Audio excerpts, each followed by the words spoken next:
한가위 보름달이 참 밝습니다. 틈없이 꽉 찬 보름달처럼 우리의 마음도 우리의 삶도 주님 말씀과 주님의 성령으로 꽉 차오를 수 있도록 도와주십시오.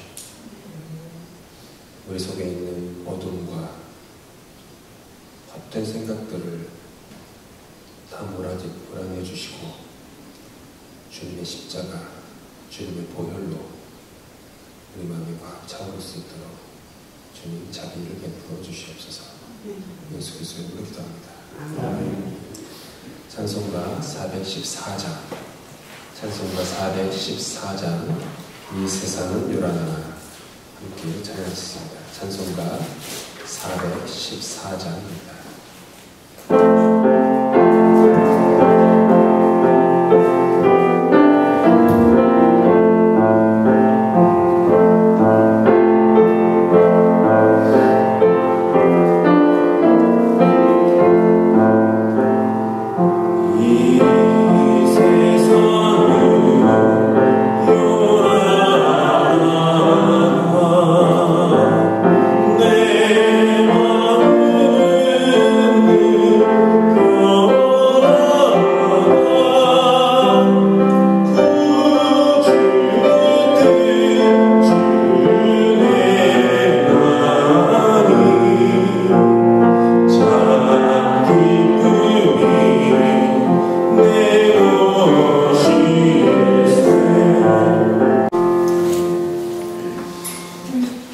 주신 하나님의 말씀은 요한복음 8장 1절부터 12절입니다.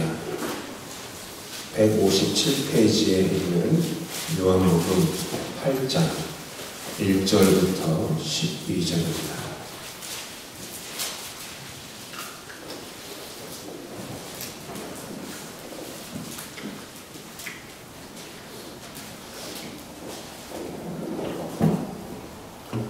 요한복음 8장 1절부터 12절까지 함께 교독하시겠습니다.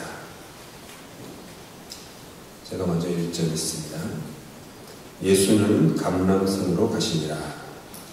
생선으로 들어오시니 백성이 다 나오는지라 앉아서 그들을 가르치시니 서기관들과 바리새인들이 음행 중에 잡힌 여자를 끌고 와서 가운데 세우고 예수께 말하되 선생님이 이 여자가 가늠하다가 현장에서 잡혔느냐. 모세는 율법에 이러한 여자를 돌로 치라 명하였거니와 선생은 어떻게 말하겠나이까.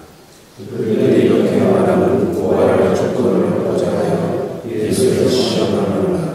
예수께서 몸을 굽히사 손가락으로 땅에 쓰시니 그들이 묻기를 마지 아니하는지라.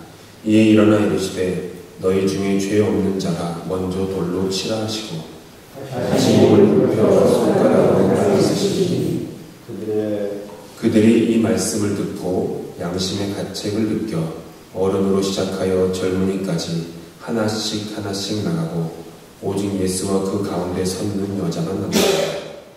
예수께서 일어나사 여자의 한 옷을 보시고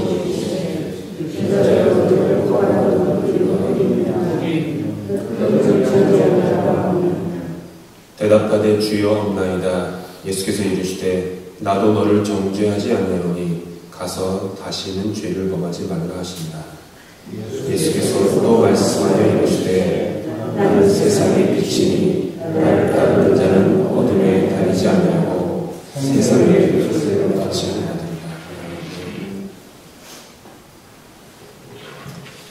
예수님은 누구신가? 라는 제목으로 말씀을 나누고 있습니다. 오늘은 두 번째 시간입니다. 요한복음에만 나오는 독특한 표현이었던 에고에이미를 우리가 함께 묵상하고 있습니다. 에고에이미 무슨 뜻이라고 기억하시나요? 혹시 뜻이 무엇인지? 네, 나는 땡땡땡이다. 이게 에고에이미라는 헬라어예요. 나는 무엇이다. 지난주가 첫 번째 시간으로 예수님 요한복음 6장 35절 말씀을 통해서 예수님께서 나는 생명의 빵이다. 한국 그 문화에 대비하면 나는 생명의 밥이다. 이렇게 되겠죠. 나는 생명의 양식이다. 오늘은 두 번째 시간으로 예수님께서 말씀하신 나는 세상의 빛이다 라는 것을 중심으로 묵상하겠습니다. 방금 불렀던 찬송가는 제가 참 좋아하는, 개인적으로 무척 좋아하는 찬송가입니다. 별로 이렇게 많이 불리는 찬송은 아닌데 청년 시절부터 좋아했어요. 이 찬양을.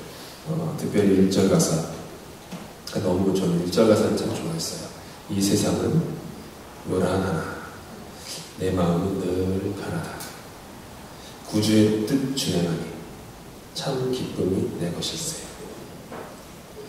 세상이 참으로 요란합니다. 큰 소리로 우리를 다그칩니다. 우리는 마치 그 레이스 트랙에 있는 경주마처럼 욕망이란 이름의 기수에 자비 없는 채찍질과 돈을 건 사람들의 광기 어린 외침에 사로잡혀 우리가 이렇게 경주만 이렇게 하지 않습니까? 눈을 가리고 어디로 가는지도 모른 채 숨을 헐떡이며 달리고 또 달려가는 것만 같습니다.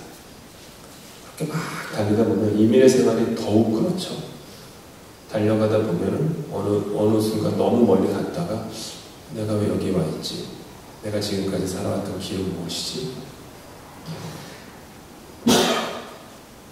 꽤 늦습니다. 그렇게 깨닫게 되면. 요란한 세상의 소리에 과연 내가 가는 길의 끝은 어디지? 라는 것도 생각할 여유도 없이 계속 수고하고 길쌈하고 또 수고하고 길쌈하며 인생을 살아갑니다. 전도서를 썼던 지혜자는 이렇게 말합니다. 전도서 9장 17절의 말씀인데요. 어리석은 통치자의 고함치는 명령보다는 차라리 지혜로운 사람의 조용한 말을 듣는 것이 더 낫다. 너무 좋은 말씀이죠. 소리 크게 치는 어리석은 사람의 명령에 귀 기울이기보다는 차라리 지혜롭고 슬기로운 사람의 조용한 말을 들어라. 욕망이라는 이름의 이 세상의 통치자는 우리에게 고함을 칩니다. 패자가 되지 마. 인생은 경쟁이야. 그러니까 너 자신이 옳다는 것을, 너 자신이 괜찮은 삶을 살고 있다는 것을 사람들에게 증명해. 남들로 하여금 너를 부러워하게 만들어. 인정을 받아. 성공해야 돼. 그렇게 세상은 계속해서 다그칩니다. 다그치니까 마음이 조급해집니다. 자꾸 뭔가를 증명해야 할 것 같아요. 자꾸 뭔가 이렇게 열매를 만들어서 다 이렇게 가족들에게, 친척들에게 너 왜 이민 갔어? 이렇게 하는 한국에 있는 가족들에게 뭔가 증명하고 싶고, 자녀에게도, 부모에게도, 상처 준 사람에게도 자꾸 뭔가 증명하고 싶어요. 그런데 지혜는 조용히 우리에게 속삭입니다. 조용히 말을 걸어요. 말씀의 소리는 시끄럽지 않습니다. 말씀의 소리는 조용해요. 그 속 사람이 진리로 가득 찬 사람 혹시 만나본 적 있으십니까? 공부나 학업이나 재정의 수준을 떠나서 지혜와 진리로 가득 찬 사람이 가끔 있어요. 그런 분들을 만나보면 동일한 점이 요란하지가 않으세요. 시끄럽지가 않으세요. 조급해하지 않으세요. 큰 소리로 외치지 않으세요. 주변에서 막 시끄럽게 요란하는데, 그러니까 어른 같은 분이죠. 막 시끄럽게 막 요란하고 이것도 해야 되지 않냐, 이러면 안 된다 막 하다가 그 어른께서 한마디 딱 하시면 조용해지고, 그렇지, 우리가 놓치고 있던 게 그거였지, 이런 그 아하 하는 모멘트가 와요. 그게 지혜로운 사람이죠. 교회는 그런 분들이 많을수록, 그런 어른들이 많을수록 굳건히 세워집니다. 엘리야 선지자가 하나님의 호레산에서 천둥과 벼락의 고함치는 소리가 아닌 세미한 가운데 조용한 하나님의 음성을 들었던 것처럼 우리 주님도 조용한 가운데 말씀하세요. 하나님은 우리에게 말씀하고 싶으세요. 언제나 그러세요. 성경이 일관되게 견지하는 하나님에 대한 시선이 뭐냐면, 하나님은 말씀하시는 하나님이다. 이게 성경이 일관되게 주장하는 논지예요. 창세기부터 계시록까지 말씀하시는 하나님. 근데 우리가 요란해서 말씀을 듣지 못하는 거예요. 하나님이 말씀을 안 하시기 때문이 아니라 우리 속에 너무 소음이 많은 거예요. 너무 막 엔진 소리가 너무 큰 거예요. 우리 자동차 같은 우리 인생에 엔진 소리가 너무 큰 거예요. 그러다 보니까 소리가 안 들려요. 하나님은 소리치지 않으시거든요. 잠잠하시고 조용히 말씀하시고. 그렇기 때문에 어리석은 사람은 고함치는 명령을 듣고, 지혜로운 사람은 조용한 소리에 귀를 기울이는 거죠. 여러분, 조용한 소리에 귀를 기울이시려고 새벽 제단에 나오신 거 아닙니까? 고함치는 소리에, 명령에 귀 기울이려고 나오신 건 아니잖아요. 나는 세상의 빛이다 라고 주님께서 자신에 대해서 말씀하셨어요. 욕망으로 가득 찬 세상의 고함치는 소리에 함몰되어 뒤틀어져 버린 우리는 이 말씀을 딱 들으면 또 어떤 생각을 하냐면, 너는 세상의 빛이다. 우리가 만약 자녀에게 누구누구야, 너는 세상의 빛이야 라고 얘기하면 그게 무슨 뜻일까요? 제가 제 아이와 이한이한테, 아이나, 이한아, 너는 세상의 빛이야. 너희는 세상의 빛이야. 학교에 등교할 때마다 너는 세상의 빛이야. 이러고 그게 무슨 뜻이죠? 성경과는 좀 다른 뜻이에요. 영향력 있는 사람이 돼야지. 이 뜻을 얘기하는 거잖아요. 너는 세상의 빛이야. 영향력 있는 사람이 돼야지. 이름을 남기는 사람이 돼야지. 너는 세상의 빛이야. 이런 뜻으로 보통 얘기하죠. 본문 2절에 오늘 읽었던 7장에서 예수님의 형제들이 모여와가지고, 동생들이에요. 그래서 예수님이 첫째셨으니까 동생들이 몰려와서 예수님께 7장 3절 4절에 이런 말을 해요. 제가 세 번역이 조금 더 리얼해가지고요. 세 번역으로 읽어드리면 이렇습니다. 예수의 형제들이 예수께 말하였다. 형님은 여기서 떠나 유대로 가셔서 거기에 있는 형님의 제자들도 형님이 하는 일을 보게 하십시오. 알려지기를 바라면서 숨어서 일하는 사람은 없습니다. 형님이 이런 일을 하는 바에는 자기를 세상에 드러내십시오. 이게 예수님의 동생들이 우르르 몰려와가지고 예수님께 한 말이에요. 왜 우르르 몰려왔을까요? 놀라운 기적을 예수님이 보이셨거든요. 오병이어 기적. 그러니까 동생들이 막 소위 말하면 확 간 거예요. 와, 우리 형이 대단한 사람이구나 알고 봤더니. 그리고 막 5,000명, 남자만 5,000명, 그러면 뭐 여자 애를 포함해서 10,000명이 넘는 사람들이 따르는 걸 보니까 막 확 간 거죠. 와, 몇몇 명의 사람들이 한 번의 기적을 이렇게 따라다녀.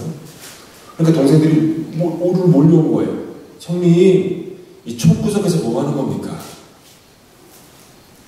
자고로 서울로 가야죠. 성공하셔야죠. 그곳에 가셔서 좀 뽐내셔야죠. 영향력을 발휘하셔야죠. 무슨 말이죠? 형님, 빛이 되셔야죠. 이 얘기를 한 거죠.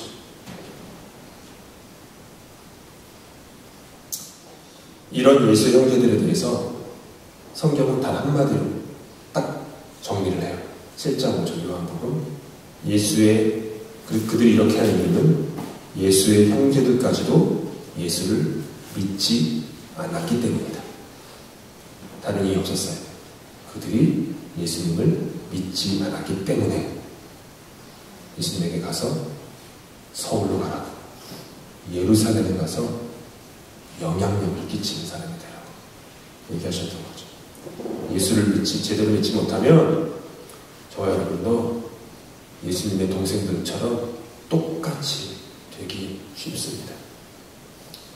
믿음이 없어서 그래요. 속사람이 믿음이 없으면 자기가 알거든요. 믿음이 없는 거를. 자기 자신에 대한 믿음도 없고 자기 인생에 대한 믿음도 없고, 그러니까 자꾸 드러내고 싶은 거예요. 자녀에 대한 믿음이 없으면, 저보다 더 오래 길러보셔서 아시지 않습니까? 더 잘 아시지 않습니까? 내 자녀에 대한 믿음이 없으면 부모가 자꾸 조급해지죠. 이것도 해야 되고, 쟤 디서플린이 없는데, 그러니까 뭐 태권도 가야 될 것 같고, 쟤 좀 이게 뭔가 좀 이게 얘가 사회성이 좀 없는데, 그래도 뭐 어디가 집어넣어야 될 것 같고, 대학교를 갔는데 애가 뭐 기숙사 가가지고 제대로 생활이나 할까, 청소나 할까, 자꾸 믿음이 없는 거예요, 자녀에 대해서. 그러니까 자꾸 뭔가 자꾸 이렇게 막 엔진을 돌리죠. 나 자신도 그렇죠. 나 자신에 대한 믿음이 없으면 자꾸 나 자신을 증명하려고 해요. 목회자도요, 자기 자신에 대한 컨피던스가 없으면 은연중 알게 모르게 자꾸 이렇게 뭔가 사람들로부터 인정을 받고 싶어하는 단어나 문장을 집어넣으려고 하는 게 너무 많아요. 제가 경험해봐요. 저도 들어도, 어떤 분의 설교를 들어도 그냥 들려요. 이게 뭔가 컨피던스가 없는 거죠. 이게 컨피던스와 프라이드는 좀 달라요. 예수님 안에서 오는 그 자존감과 내가 뭐 공부했거나 내가 무슨 경험을 했거나 내가 뭐 어떤 목회를 했거나 뭐 내가 학위가 어떻거나 여기서 오는 자신감과는 다른 거죠. 예수님 안에서 오는 그런 컨피던스. 난 하나님의 자녀예요. 하나님은 나를, 내가 목사가 되기 전에, 내가 뭔가 하기도 전에, 내가 죄인이었을 때 나를 부르셨어. 그분은 나를 사랑하셨어. 절대로 변치 않아. 내가 그걸 손을 놓아도 그분은 나의 손을 놓지 않아. 이런 믿음. 7장 후반부에서 예수님에 대해서 대제사장들과 바리새파 사람들 그리고 니고데모 사이에 논쟁이 일어났습니다. 논쟁이 뭐냐면 왜 빨리 예수를 우리에게 끌고 오지 않느냐, 미운 거죠.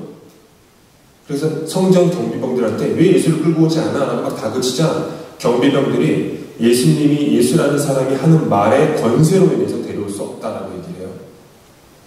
한밤에 만나, 예수와 만나 거듭남에 대해서 말씀을 들었던 니고데모가 예수님이라는 사람의 말을 들어보고 나서 심판해야 되는 게 맞지 않습니까? 라고 그 절차에 대해서 얘기를 해요. 그러자 대제사장들과 바리새파 사람들이 비아냥거리면서 니고데모에게 이렇게 얘기하죠. 당신도 갈릴리 사람이요? 성경을 살펴보시오. 그러면 갈릴리에서는 예언자가 나오지 않는다는 것을 알게 될 것이오. 빛이 되려면 그에 걸맞는 출신 배경, 빛이 되려면 그에 걸맞는 성장 배경이 있어야 한다 라고 하는 뜻이죠. 그러면 스스로에게 한번 질문해 보십시다. 나는 갈릴리 출신일까? 아니면 예루살렘 출신일까? 어떻게 생각하세요? 여러분은 스스로 갈릴리 출신이라고 생각하십니까? 예루살렘 출신이라고 생각하십니까? 잘은 모르지만 제가 생각할 때 우리는 갈릴리 출신이 아닙니다. 지금까지 해오셨던 공부의 수준도 그러실 거고 여러분의 자녀들도 그러실 거고 일반적인 캐나다 사람들이 사는 생활 수준과도 비교해서도 그렇고 그냥 대부분 한인 이민자들은 갈릴리 출신은 없는 것 같아요. 웬만해서는 대부분 다 예루살렘과 좀 더 가까운 배경을 가지신 분들이에요. 우리는 예수께서 부르셨던 갈릴리 출신의 일자무식 어부들이 아니지 않습니까? 우리는 예루살렘 주변을 어슬렁거렸던 식자층, 유력 가문 출신, 바리새파, 사두개파, 제사장 가문과 좀 더 가까운 것 아닙니까? 그렇기 때문에 다른 어떤 사람들보다도 우리는 우리 스스로의 마음을 경계해야 될 필요가 있습니다. 늘 우리 마음을 경계해야 돼요. 내가 조금만 잘못하면, 조금만 한눈 팔면 금방 바리새파 사람처럼, 대제사장 사람처럼 어떻게 갈릴리에서 선한 곳이 나올 수 있겠어? 라고 하는 식으로 넘어가기 가장 쉬운 사람들이다. 이러는 거죠. 빛이 되어 세상에 자기를 드러내십시오라고 유혹하는 예수의 친형제들의 외침에 넘어가지 않도록 마음을 바로 세워야 합니다. 십자가에서 죽으셨던 예수를 더욱 힘써 알아야 합니다. 세상의 죽음 권세 이기시고 사흘 만에 죽은 자 가운데서 부활하셔서 영원한 생명의 약속이 되신 예수를 더욱 힘써 알아야 돼요. 예수를 알아야만 되는 거죠. 그래야만 내가 스스로 세상의 빛이 되어 세상으로부터 인기와 물질, 명예와 박수갈채를 얻으려고 허무한 수고를 하지 않을 수 있습니다. 이 일이 있자마자 예수님께서는 올리브산으로 가셨습니다. 세상의 외침이 아니라 조용히 하나님 아버지의 말씀을 듣기 위해서입니다. 너무 대조적이에요. 주변에서 형제들도 막 난리치고 그 세상의 권세들도 막 난리치는 그 속에서 예수님은 혼자 올리브산으로 조용히 가셨어요. 새벽에. 예수님께서는 그 올리브산이 지금 우리가 하고 있는 새벽 제단이었던 거죠. 그렇게 하나님과 조용한 시간을 가지신 후에 이른 아침에 다시 성전에 가셨을 때 율법학자들과 바리새파 사람들이 이번에는 간음을 하다가 잡힌 여자를 끌고 와서 한가운데 세워놓습니다. 계속 소란스럽죠. 지금 한번 자세히 보시면 이 풍경이 계속 소란스러워요. 오직 한 사람 예수만 잠잠하시고 주변은 그냥 온통 소란스러워요. 가족도 소란스럽고 친척도 소란스럽고 그리고 예수님을 좋아하는 사람들도 소란스럽잖아요. 지금 예수 막 화이팅 이러는 사람도 소란스럽고 예수를 적대하는 사람도 소란스럽고 온갖 소란스러움이 가득한 거예요. 고함치는 광기어린 소리로 가득하죠. 율법학자들은 율법으로 예수님을 시험하고 바리새파 사람들은 종교적인 열심으로 예수님을 시험하고 그리고 그들은 그녀를 이 불쌍한 여인을 사정없이 끌고 와가지고 성전 뜰에 한가운데 세워놓죠. 한가운데 세워놨다는 뜻이 뭐죠? 한가운데. 성경은 분명히 이들이 그냥 그 여자를 각 구석에 세워두지도 않고 한가운데. 무슨 뜻일까요? 그녀를 끌고 온 사람들의 마음 한가운데에는, 마음의 중심에는 광기 어린 고함 소리와 정죄와 단죄가 있었다. 그것을 가득했다는 뜻이죠. 그리고 예수님의 마음 한가운데에는 조용한 용서가 있으셨습니다. 신앙이 뭘까요? 신앙은요, 마음의 공간이에요. 신앙은 마음의 공간이에요. 마음의 중심이 어둠으로 가득 차면 우리에게도 그들과 마찬가지로 광기 어린 고함과 정죄와 단죄로 가득하게 되어 있어요. 마음의 중심이 빛이신 예수 그리스도로 가득하면 우리에게도 예수님처럼 조용하지만 묵직한 진리와 조용하지만 당당한 진리 가운데 삶을 살아가게 되죠. 오시면서 한가위 보름달 다 보셨잖아요. 너무 아름답죠. 꽉 차 있잖아요. 속이 빛으로, 말씀으로, 성령으로, 사랑으로, 용서로 이렇게 예수님의 성품으로 가득 차면 꽉 차는 거예요.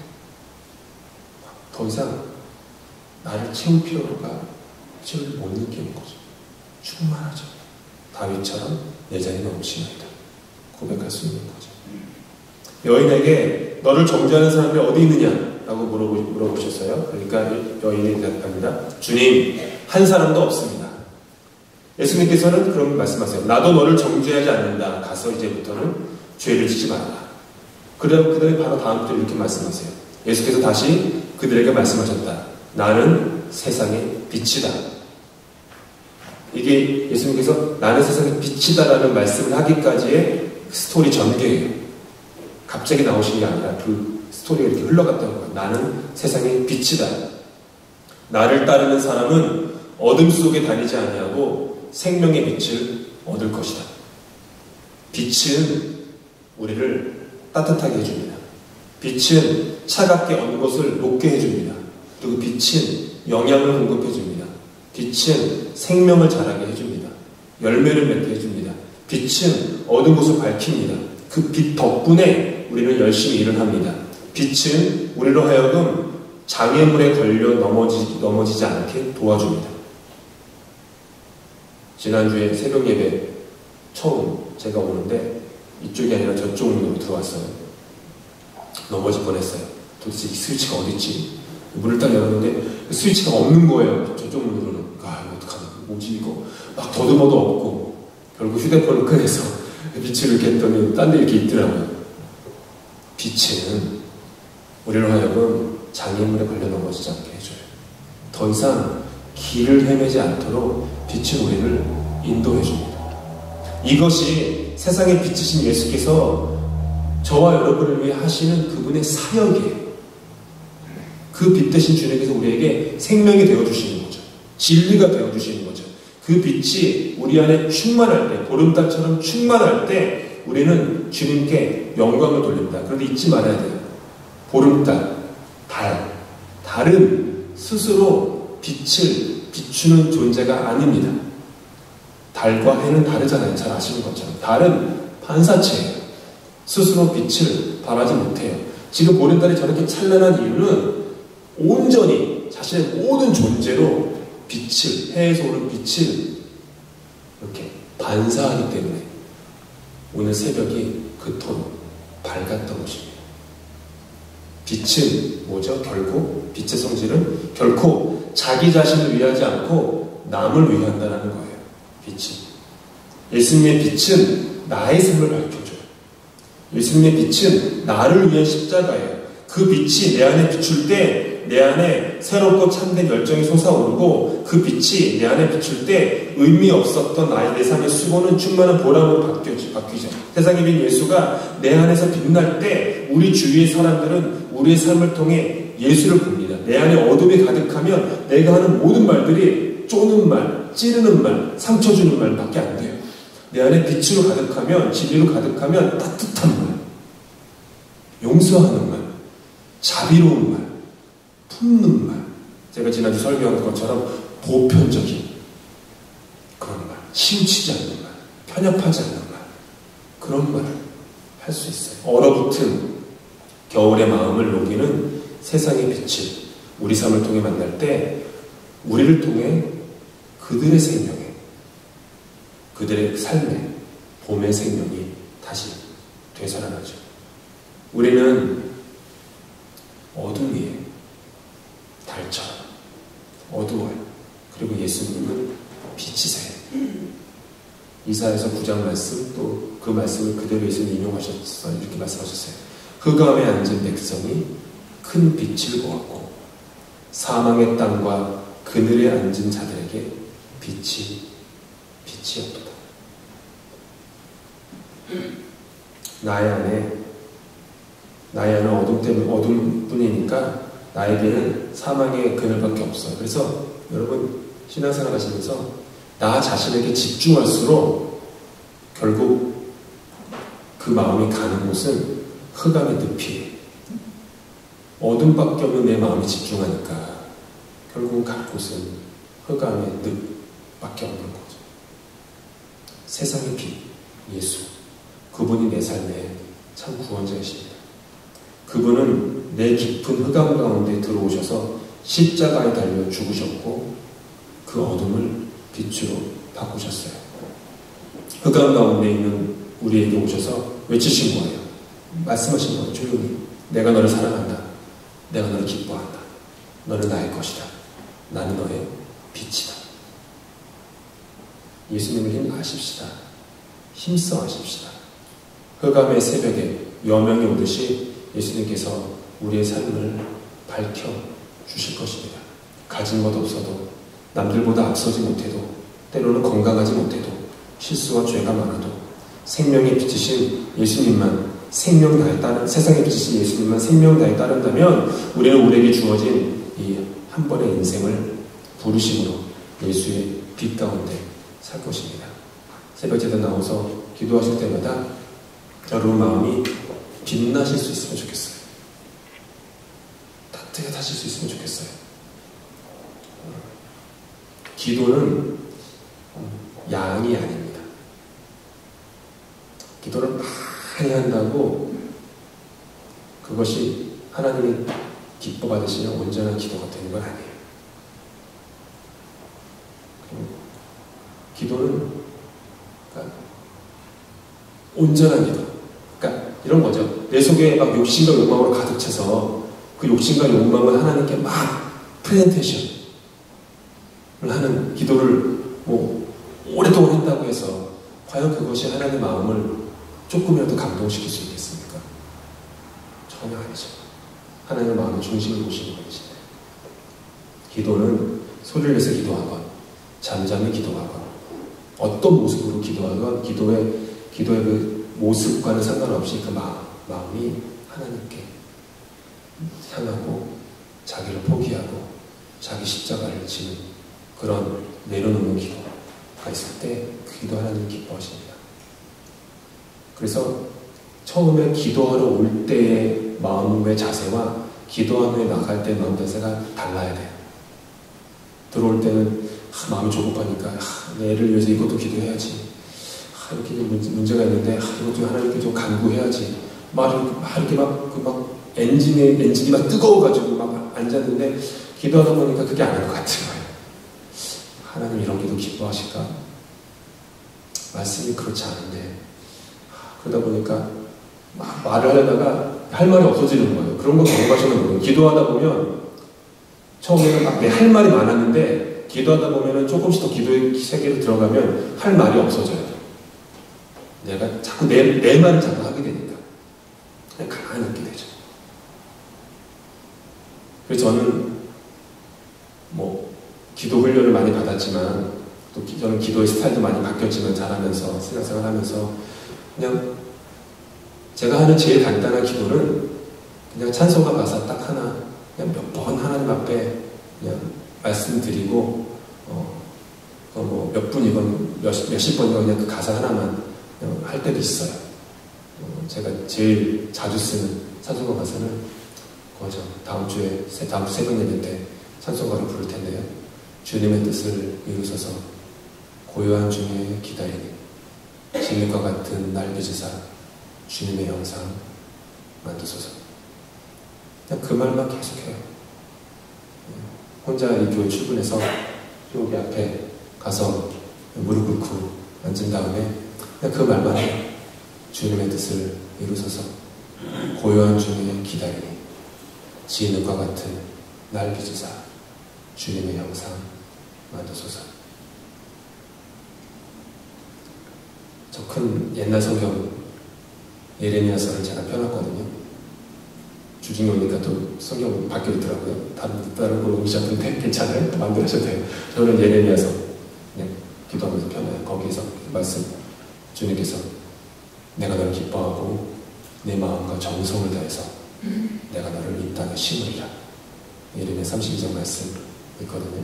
그건 다 세로로 써있는 오른쪽에서 왼쪽으로 가는 성경이잖아요. 처음 교회 다닐 때 어렸을 때 가졌던 성경이 그런 성경이었는데 관주 성경 이런 거 있지 않습니까? 기억나시죠? 그 말씀 내가 동의한 내가 너를 마음과 정성을 다해서 심은 거야. 동의한 인생은 네 마음과 네 정성을 사는 게 아니야. 네가 마음과 정성을 해서 나를 섬겨봤자 네가 얼마나 섬기겠니? 아니야. 동의한 내 마음이다. 너를 향한 내 마음. 나를 향한 너의 정성이 아니라 너를 향한 나의 정성이 너를 살리는 거야. 내 마음과 정성을 다해서 나는 너를 심을 거야.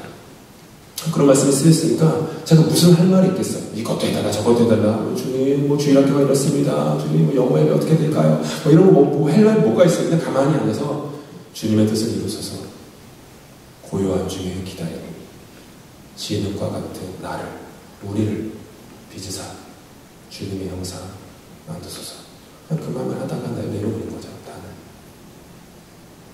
여러분의 기도에 삶에 빛이 주시기를 예수님 이름으로 축복합니다. 기도하시겠습니다. 주님께서는 소란한 세상 가운데에서 올리브산으로 가셔서 하나님 아버지와 단둘이 독대하는 시간을 가셨습니다. 그렇게 하나님 앞에 갔을 때 주님께서는 소란스럽지도 분주하시지도 조급하시지도 않으셨습니다. 그저 주님께서는 잠잠히 주님 앞에 나가서 하나님 당신의 뜻을 이루소서 고요한 중에 저는 기다립니다. 저는 진흙이고 하나님은 토기장이시오니 저를 당신 뜻대로 빚으소서. 그 한마디 기도하신 후에 소란스러운 어둠뿐인 세상으로 내려가셨습니다. 그래서 어둠뿐인 세상에서, 소란스러운 세상에서 예수님은 진리 안에 있을 수 있었고 진리 위에 우뚝 서실 수 있었습니다. 주님, 부족하지만 우리도 주님 걸어가신 그 길을 걸어갈 수 있도록, 주님의 마음을 본받을 수 있도록, 주님의 기도를 본받을 수 있도록 우리를 진흙으로 드리오니 토기장이신 주님께서 말씀과 성령으로 우리를 주님 뜻대로 빚어 주시옵소서. 예수 그리스도로 기도합니다. 아멘.